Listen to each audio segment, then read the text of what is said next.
बिस्मिल्लाहिर्रहमानिर्रहीम। अस्सलाम वालेकुम अज़ीज़ तलबा, उम्मीद है कि आप सब लोग खैरियत से होंगे। अज़ीज़ तलबा, आज हम नया चैप्टर स्टार्ट करेंगे ऑर्गेनाइजेशनल कल्चर और ऑर्गेनाइजेशन इन्वायरमेंट के नाम से। उम्मीद है कि पिछले जो लेक्चर हैं वो आपने सुन लिए होंगे, वो आपने देख लिए होंगे और उनकी आपको समझ आ गई होगी। क्योंकि आपकी तरफ से कोई क्वेश्चन नहीं आ रहे, तो इसलिए इसको मैं ये अज़ीम करूँगा कि आपको उनकी समझ आ चुकी है। अब नेक्स्ट चैप्टर की तरफ आते हैं। ऑर्गेनाइजेशनल कल्चर के नाम से, ऑर्गेनाइजेशनल कल्चर एंड एनवायरनमेंट के नाम से हमारा चैप्टर है। बहुत बुनियादी चैप्टर है, क्योंकि ये वो फैक्टर्स हैं, ये वो बुनियादें हैं जो आपके फ़ैसला साजी पे असरानंदाज होते हैं, जो आपके ऑर्गेनाइजेशन पे असरानंदाज होते हैं। तो इनको समझना बहुत ज़रूरी होता है।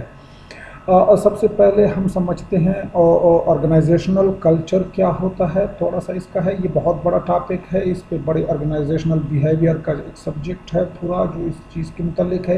यहाँ पे हम इसको थोड़ा सा समझेंगे, क्योंकि हम आगे जा रहे हैं, हम फैसले हमने करने हैं मैनेजमेंट में। और जब भी आप कोई फ़ैसले करते हैं तो जहन में रहे कि आप खला में फ़ैसले नहीं कर रहे होते। आप कुछ चीज़ें होती हैं, कुछ फैक्टर्स होते हैं जिनको देख के आप फैसले ले रहे होते हैं।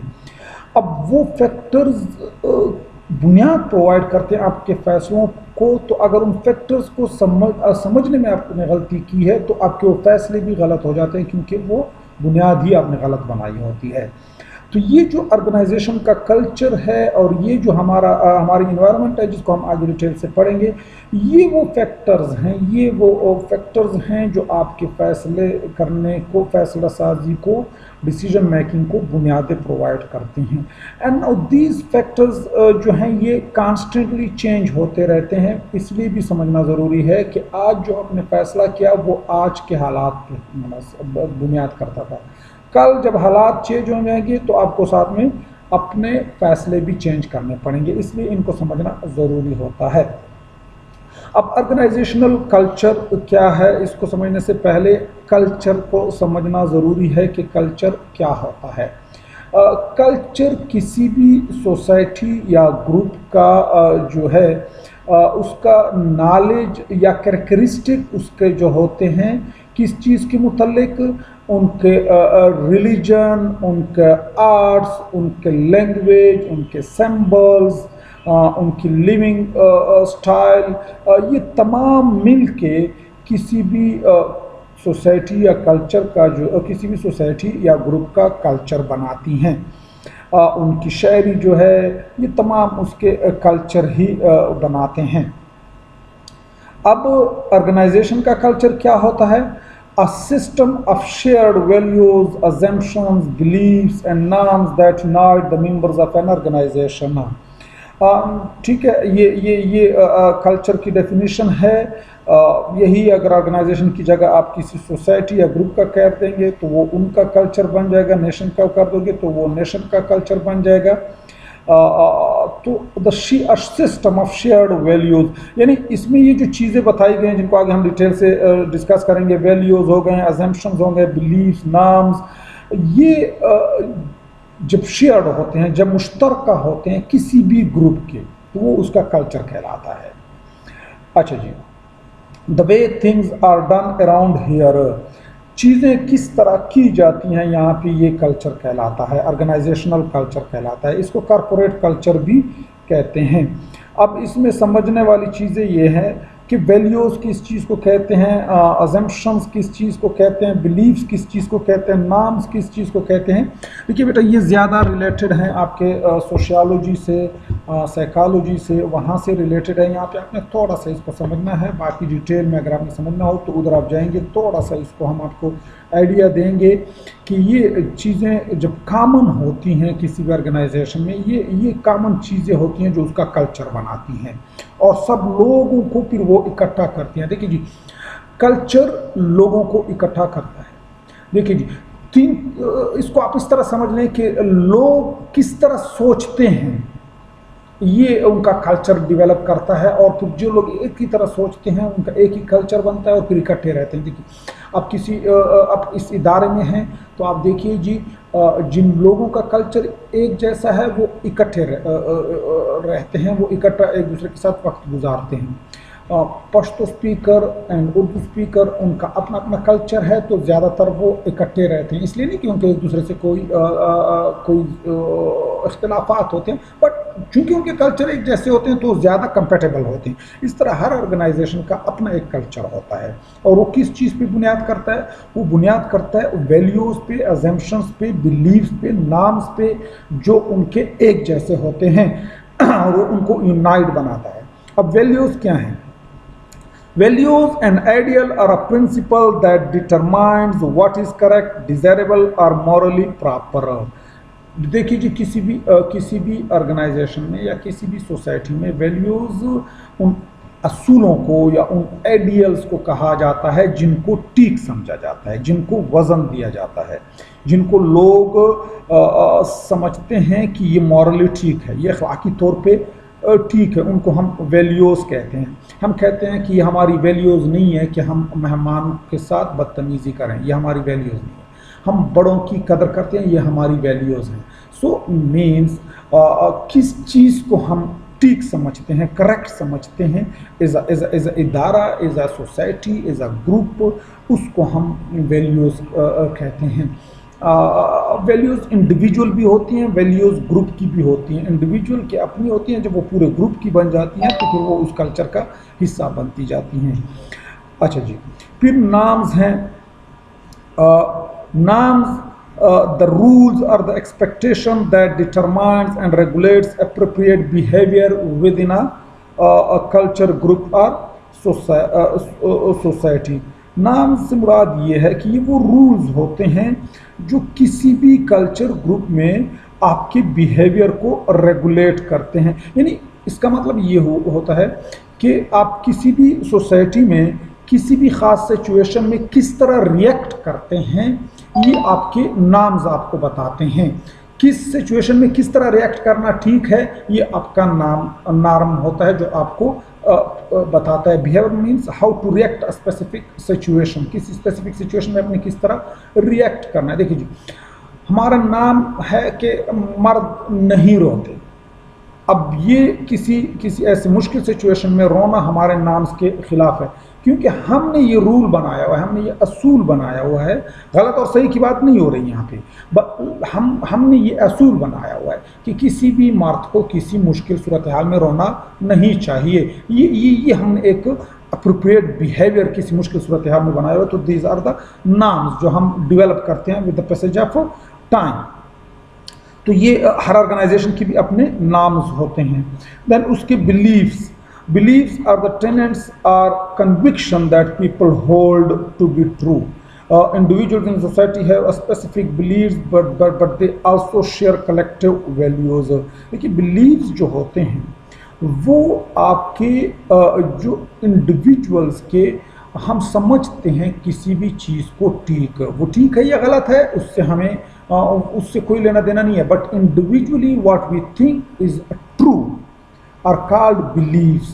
Look, for example, ہم سمجھتے ہیں کہ میں سمجھتا ہوں کہ مسٹر ایک برا بندہ ہے، so this is my belief، یہ میری بلیف۔ میں سمجھتا ہوں کہ اگر صبح میں گھر سے نکل کے والدہ سے دعا لے کے جاتا ہوں کہ میرے دن اچھا گزرتا ہے، this is my belief، یہ میرا بلیف ہے، ٹھیک ہے، یہ میرا یقین ہے، یہ جس کو ہم یقین کہتے ہیں کہ یہ میرا یقین ہے کہ اس طرح ہوگا، یہ ٹھیک ہے۔ سو یہ آپ کے بلیفز ہوتے ہیں۔ اب یہ مل کے کیا کرتے ہیں؟ آپ کا کلچر بناتے ہیں۔ جو آرگنائزیشن کے اندر ہوتے ہیں وہ آرگنائزیشنل کلچر ہوتا ہے، جو کسی پورے سوسائٹی جس طرح بناتی ہے وہ پورے سوسائٹی کا پھر وہ آپ کا کلچر بن جاتا ہے۔ اب یہ سمجھنا اس لیے ضروری ہے کہ یہ کلچر آپ کے فیصلوں پہ اثر انداز ہوتا ہے۔ دیکھیے جی، آپ لاہور میں کا ایک کلچر ہے، ایک پشاور کا کلچر ہے۔ لاہور میں ایک فیصلہ ٹھیک ہوگا، وہی فیصلہ پشاور میں ٹھیک نہیں ہوگا، کیونکہ پشاور کا کلچر اس کو ایکسیپٹ نہیں کرے گا۔ اس طرح پشاور کا ایک فیصلہ पेशावर में ठीक होगा लेकिन वो लाहौर में ठीक नहीं होगा, क्योंकि लाहौर का कल्चर उसको एक्सेप्ट नहीं कर रहा होगा। इसलिए इन कल्चर्स को समझना ज़रूरी होता है, क्योंकि वो कल्चर आपके फ़ैसलों पे एज अ मैनेजर आपके फ़ैसलों पे असरानंदाज हो रहा होता है। आपने फ़ैसले लेने होते हैं and then you should know कि कल्चर क्या है, ठीक है। उसके बाद है ऑर्गेनाइजेशनल कल्चर के जो है ना 3 बुनियादी बातें हैं जो आपको समझाता है कि culture is a perception, culture is a descriptive, culture is a share. देखिए जी, कल्चर इज़ अ परसेप्शन, मुराद ये है कि कल्चर कोई फिज़िकल चीज़ नहीं है जिनको आप टच कर सकें, जिसको आप देख सकें, जिसको आप पकड़ सकें। कल्चर एक आपकी जो है ना सोचने वाली चीज़ है, कल्चर एक महसूस करने वाली चीज़ है। Then culture is a descriptive, means culture जो है इसको how people perceive the culture, the things which is going on, चीज़ें जिस तरह हो रही हैं उसको लोग किस तरह परसीव कर रहे हैं, देख रहे हैं, ये कल्चर है। क्या ठीक है क्या गलत है ये नहीं है, इसका इससे कोई ताल्लुक नहीं है। देखिए जी, कल्चर में बहुत सारी चीज़ें होंगी जो बहुत सारे लोगों को ठीक या गलत लग रही होंगी, वो इम्पॉर्टेंट नहीं है। लोग उसको किस तरह देख रहे हैं, कलेक्टिवली उसको किस तरह व्यू कर रहे हैं, परसीव कर रहे हैं, ये उसका ये कल्चर होता है, ठीक है। उसके गलत या सही से उसका लेना देना नहीं होता। And then culture is share, means individually नहीं होता, मैक्सिमम लोग उसको उसी तरह देख रहे हो जिस तरह उसको समझा जा रहा है, ठीक है। ये कल्चर इज़ अ शेयर्ड है, उसको सारे एक ही तरह से देख रहे हों। तो ये थोड़ा सा ऑर्गेनाइजेशनल कल्चर है। थोड़ा सा आपने इसको सिर्फ जो है ना इसका एक ओवरव्यू आपको होना चाहिए कि एक ऑर्गेनाइजेशन जो होती है उसके अपने वैल्यूज़ होते हैं, अपने बिलीफ्स होते हैं, अपने उसके शेयर्ड इंटरेस्ट्स होते हैं जो उस ऑर्गेनाइजेशन के अंदर काम करने वाले लोगों पे असर अंदाज होते हैं। उसके बाद है हमारे पास इन्वायरमेंट ऑफ ऑर्गेनाइजेशन या मैनेजर या factors that affects the decision making of manager या factors that affect the organization. ये वो फैक्टर्स होते हैं, वो बुनियादें होती हैं जो आपकी ऑर्गेनाइजेशन में डिसीजन मेकिंग को अफेक्ट करती हैं। इसको हम इन्वायरमेंट भी कहते हैं, इसको हम फैक्टर्स भी कहते हैं, इसको हम इन्वायरमेंट एनालिसिस भी कहते हैं। मुख्तलिफ नामों से ये आता है। आपके बुनियादी तौर पे 2 किस्म के हमारे फैक्टर्स होते हैं, एक को हम एक्सटर्नल फैक्टर्स कहते हैं, एक को हम इंटरनल फैक्टर्स कहते हैं। एक्सटर्नल फैक्टर्स को आल्सो अनकंट्रोलेबल फैक्टर भी कहा जाता है, इनको मैक्रो एनवायरनमेंट भी कहा जाता है। एक्सटर्नल फैक्टर्स और अनकंट्रोलेबल फैक्टर्स और मैक्रो फैक्टर्स, ये तीनों इंटरचेंजेबली यूज होते हैं। अब होते कौन से हैं एक्सटर्नल एनवायरनमेंट, क्या होते हैं? All those factors outside the organization which directly or indirectly influence your organization are called the external environment or a macro environment or a uncontrollable environment of the organization. वो तमाम factors जो आपके organisation से बाहर हैं लेकिन वो आपके ऑर्गेनाइजेशन पे डायरेक्टली या इनडायरेक्टली असरअंदाज हो रहे होते हैं, वो आपके क्या कहलाते हैं? वो आपके एक्सटर्नल इन्वायरमेंट कहलाता है, या मैक्रो इन्वायरमेंट कहलाता है, या अनकंट्रोलेबल इन्वायरमेंट कहलाता है। अनकंट्रोलेबल इन्वायरमेंट इसको इसलिए कहा जाता है कि देखिए जी, ये वो फैक्टर्स होते हैं जो आप पे असरअंदाज तो होते हैं लेकिन आप उसको इंडिविजुअली कंट्रोल नहीं कर सकते, उनको मैनेज नहीं कर सकते। वो तब्दील हो रहे हैं तो आप उनको कंट्रोल नहीं कर सकते। वो किस तरफ जा रहे हैं, this is not in your control, ये आपके कंट्रोल में नहीं होता, इसलिए आप इसको कंट्रोल नहीं कर सकते। इसको अनकंट्रोलेबल इन्वायरमेंट कहा जाता है। अब एक्सटर्नल इन्वायरमेंट जो है ऑर्गेनाइजेशनल इन्वायरमेंट में एक्सटर्नल इन्वायरमेंट जो मैंने बता दिया, outside the organisation that have the potential to significantly influence the likely success of product और सर्विस, यानी आपके प्रोडक्ट और सर्विस के कामयाबी और नाकामी पे असरअंदाज होता है और अल्टीमेटली फिर आपके ऑर्गेनाइजेशन के कामयाबी या जो है उस नाकामी पे असरअंदाज हो रहा होता है। फिर एक्सटर्नल इन्वायरमेंट अगेन 2 किस्म का है, को 2 किस्म में कन्वर्ट किया गया। एक को मेगा इन्वायरमेंट या जनरल इन्वायरमेंट कहते हैं, एक को हम जो है ना फिर टास्क इन्वायरमेंट या स्पेसिफिक इन्वायरमेंट कहते हैं। मेगा इन्वायरमेंट को हम इनडायरेक्ट फैक्टर्स भी कहते हैं, और जो टास्क इन्वायरमेंट है या जो specific to the organisation external environment है, उसको हम फिर डायरेक्ट फैक्टर्स भी कहते हैं। मतलब ये होता है कि जो मेगा इन्वायरमेंट है फैक्टर्स हैं, ये इनडायरेक्टली आपके ऑर्गेनाइजेशन पे असरानंदाज हो रहते हैं। ये जनरलिस्टिक होते हैं, ये हर ऑर्गेनाइजेशन के लिए एक जैसे होते हैं। ये जो स्पेसिफिक होते हैं वो स्पेसिफिकली आपके ऑर्गेनाइजेशन के लिए होते हैं। सो मेगा इन्वायरमेंट में क्या क्या आता है आपका? Technological elements, economic elements, legal political elements, socio cultural elements and international elements. Then फिर आपके जो टास्क इन्वायरमेंट है उसमें customers and clients, competitors, suppliers, ये सारे आपके उसमें आते हैं। हमने सिर्फ आज एक्सटर्नल पढ़ना है तो इसलिए हम एक्सटर्नल इन्वायरमेंट पे आते हैं। टेक्नोलॉजिकल एलिमेंट्स कौन से होते हैं? The current state of knowledge regarding the production of a product and services means the technology required for producing something is called your technological elements. Now this is indirectly affecting you, आपको indirectly ये affect कर रहा है। आप बहुत चीज़ें बना, मैं इस मुल्क में जहाज़ बनाना चाहता हूँ, लेकिन चूँकि टेक्नोलॉजी अवेलेबल नहीं है तो ये मेरे लिए पॉसिबल नहीं है, आल्दो मैं बनाना चाहता हूँ। तो इस तरह आपकी बहुत सारी टेक्नोलॉजी होती है जो आपको अवेलेबल नहीं होती आपके, और वो आपके कंट्रोल में भी नहीं है। ठीक है, बहुत सारी चीज़ें इस मुल्क में इसलिए नहीं बन रही कि उसकी टेक्नोलॉजी अवेलेबल नहीं है। तो ये ज़हन में रहे कि technological, the current state of knowledge regarding the production of a product and services. Then economic elements क्या हैं? The system of producing, distributing and consuming wealth. Economic factors या एलिमेंट्स इकोनॉमी से आया है। Economy all the business activities perform within a boundary of a country. और economic system जो है वो किस सिस्टम है? Of producing, distribution and consuming wealth, in economic से रिलेटेड है। Now in the world there are different type of economic systems, like a capitalistic system, like a communism, like a socialistic. ये मुख्तलिफ किस्म के economic systems हैं जो आपको पे असरानंदाज होते हैं। आप किस कंट्री में काम कर रहे हैं उसका जो इकोनॉमिक सिस्टम है वो आप पे असरानंदाज होता है। अमेरिका में काम कर रहे हैं तो वहाँ पे कैपिटलिज्म है, उनका इकोनॉमिक सिस्टम और तरह से है। आप चीन में काम कर रहे हैं, उनका कम्युनिज्म है, उनका इकोनॉमिक सिस्टम और तरह से है। आप पाकिस्तान में काम कर रहे हैं, इनका मिक्स किस्म का इकोनॉमिक सिस्टम है, तो ये आप पे और तरह से असरानंदाज होता है। सो यू शुड नो कि ये किस तरह आप पे असरानंदाज होंगे, इसको किस तरह आपने कॉप करना होगा, मैनेज करना होगा। अब ये आपके कंट्रोल में नहीं होता। आप किसी मुल्क का इकोनॉमिक सिस्टम चेंज नहीं कर सकते, आपने ख़ुद को चेंज करना होता है उस इकोनॉमिक सिस्टम के साथ compete करने के लिए। अच्छा जी, उसके बाद है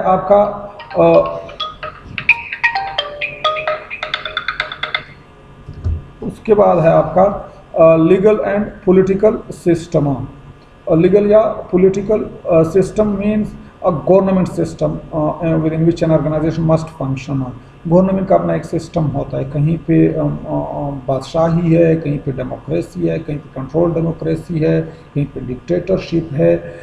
ये इसका अपना एक तरीका है। फिर गवर्नमेंट्स मुख्तलिफ़ किस्म के हैं, कहीं पे सदारती निज़ाम है, कहीं पे पार्लियामेंट्री निज़ाम है, उसका अपना अभ्यास होता है। फिर लीगल सिस्टम है, कानून हैं, मुख्तलिफ़ मुल्कों के मुख्तलिफ़ कानून हैं जो आपको फॉलो करने होते हैं। ये तमाम वो चीज़ें हैं जो आपके कंट्रोल में नहीं हैं, जो आपने करने होते हैं, जो आप पे असरानंदाज हो रहे होते हैं, और इनमें आपने ये देखने होते हैं। क्योंकि जब आप फैसले लेते हैं तो ये सारी चीज़ें आपने देखनी होती हैं, ये आप पे असरानंदाज हो रही होती हैं, इसलिए इनको देखना ज़रूरी होता है।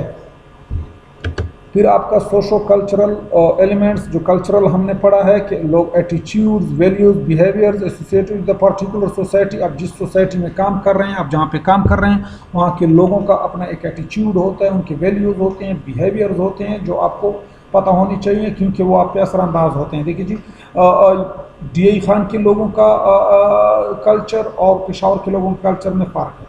पेशावर के लोगों के कल्चर में और लाहौर के लोगों के कल्चर में फ़र्क है। वहाँ के एटीट्यूड, वैल्यूज़, बिहेवियर्स में फ़र्क है ना, ये समझना ज़रूरी है क्योंकि आप पे असरानंदाज होते हैं। एक फ़ैसला जो लाहौर में ठीक है वो पेशावर में ठीक नहीं हो सकता on the basis of culture, socio culture elements.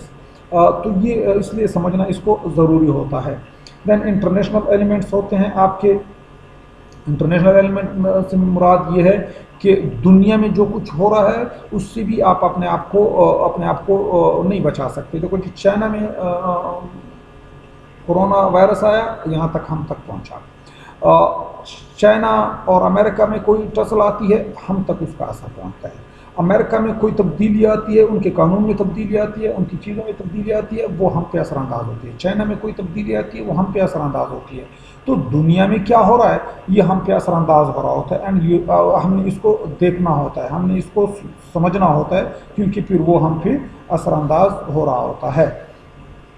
तो ये तो वो एलिमेंट्स हैं जो इनडायरेक्टली हम पे असरानंदाज हो रहे होते हैं। उसके बाद हैं हमारे पास डायरेक्ट टास्क इन्वायरमेंट या मैक्रो इन्वायरमेंट, या जिसको हम कहते हैं direct factors, directly affecting factors. ये वो फैक्टर्स हैं जो डायरेक्टली हमको अफेक्ट कर रहे होते हैं, जो सिर्फ स्पेसिफिक फैक्टर हैं, स्पेसिफिक विद द ऑर्गेनाइजेशन होते हैं, उसी ऑर्गेनाइजेशन के साथ वो स्पेसिफिक होते हैं, but this are not in your control. Now customers और clients are your task environment, external environment की टाइप है जो टास्क इन्वायरमेंट या मैक्रो इन्वायरमेंट है। कस्टमर के बारे में सोचना, कस्टमर क्या चाहता है, कस्टमर किस तरह कस्टमर है आपका, ये आपके कंट्रोल में नहीं है, बट वो क्या चाहता है ये आपको लाजमी समझना होता है, क्योंकि आपके फैसले कस्टमर्स के लिए ही होते हैं। देन कंपटीटर, एक्सटर्नल इन्वायरमेंट है बट स्पेसिफिक विद यू, जो आपका कंपटीटर है वो किसी और का नहीं है, तो आपका कंपटीटर क्या कर रहा है ये बहुत इंपॉर्टेंट है समझना। आपका कंपटीटर क्या कर रहा है ये समझना इम्पॉर्टेंट है, क्योंकि आपने उसको कम्पीट करना होता है, वो उसकी क्या वो इंटेंशंस हैं, वो क्या प्रोडक्ट मार्केट में लेके आ रहा है, ये आप पे असरानंदाज हो रहा होता है, आपने उसको समझना होता है। देन सप्लायर्स आर दोस्त जो आपको चीज़ें प्रोवाइड करते हैं, आपको रॉ मटेरियल प्रोवाइड करते हैं, अब वो आप पे असरानंदाज होता है। अगर सप्लायर का रॉ मटेरियल लो क्वालिटी का आ रहा है तो आपका प्रोडक्ट भी लो क्वालिटी का बनेगा। अगर वो अच्छी क्वालिटी का मटेरियल आपको प्रोवाइड कर रहा है तो आपका भी अच्छा क्वालिटी का प्रोडक्ट बनेगा। इस तरह अगर सप्लायर जो है वो कहीं और कोई और भी उससे डिमांड कर रहा है तो प्राइसेस बढ़ाएगा, तो ये आप पे असरानंदाज हो रही होती हैं। देन लेबर सप्लाई, हर ऑर्गेनाइजेशन की अपने लेबर की डिमांड होती है, अब वो आप पे असरानंदाज होती है। लेबर मिलती है नहीं मिलती, स्किल लेबर कहाँ से मिलेगी, आम लेबर कहाँ से मिलेगी, है भी सही नहीं है, ये सारी चीज़ें जो होती हैं वो आपके ऑर्गेनाइजेशन के साथ स्पेसिफिक होती हैं और ये आप पे असरानंदाज हो रही होती हैं। Then government agencies means different type of organization are dealt by different type of government agencies।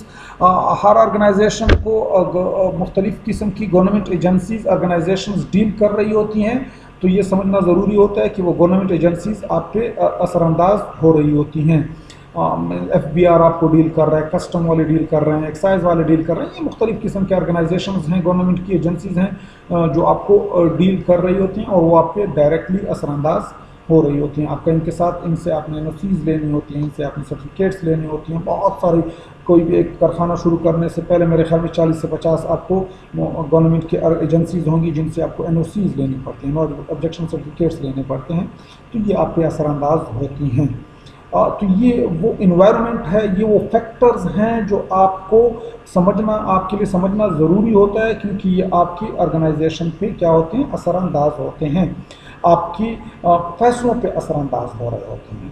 ठीक है, आपके फैसले जो हैं इन पे बुनियाद करते हैं ना, ये कंटिन्यूसली तब्दील होते रहते हैं, ये फैक्टर्स कंटिन्यूसली तब्दील होते रहते हैं, इसलिए आपके फैसले भी कंटिन्यूसली आपको तब्दील करते रहना होता है। चेंज हमेशा रहेगा, चेंज चलता है, चेंज मैनेजमेंट अपना एक पूरा सब्जेक्ट है, तो ये इम्पॉर्टेंट है कि इन इन्वायरमेंट के जो फैक्टर्स हैं ये आपने थारोली एनालिसिस इनका किया हो और इसकी बुनियाद पर अपने फैसले किए हों। And you have to watch continuously, अपने इनको स्कैन करते रहना होता है, अपने इनको वॉच आउट करते रहना होता है, क्योंकि ये तब्दील होते रहते हैं और जैसे जैसे ये तब्दील होते जाते हैं आपको भी अपने फैसले उनके साथ तब्दील करने पड़ते हैं।